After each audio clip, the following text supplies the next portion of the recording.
नमस्कार, मी प्रतीक्षा. DNA मराठीमध्ये आपलं स्वागत. अहमदनगर शहरातील झेंडेगेट परिसरामध्ये पोलिसांनी मोठी कारवाई करत गोवंश जनावरांची कत्तल करणाऱ्या 4 आरोपींविरोधात गुन्हा दाखल करून एकूण 20,55,000 रुपयांचा मुद्देमाल जप्त केला आहे.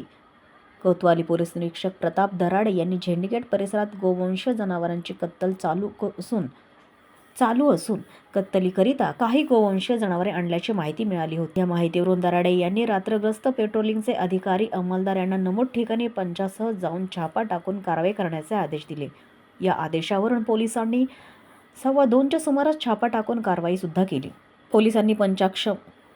पोलिसांनी पंचासमक्ष 3 मालवाहू गाड्या, 2 लोखंडी सत्तूर, 12 गोवंश जनावरे व 3 म्हैसवर्गीय जनावरे, अंदाजे 600 किलो गोवंश जनावरांचे मांस असा एकूण 20,55,000 रुपये किमतीचा मुद्देमाल जप्त करून ताब्यात घेतला आहे. प्रतिनिधी मुंतझिर शेख, DNA मराठी, अहमदनगर.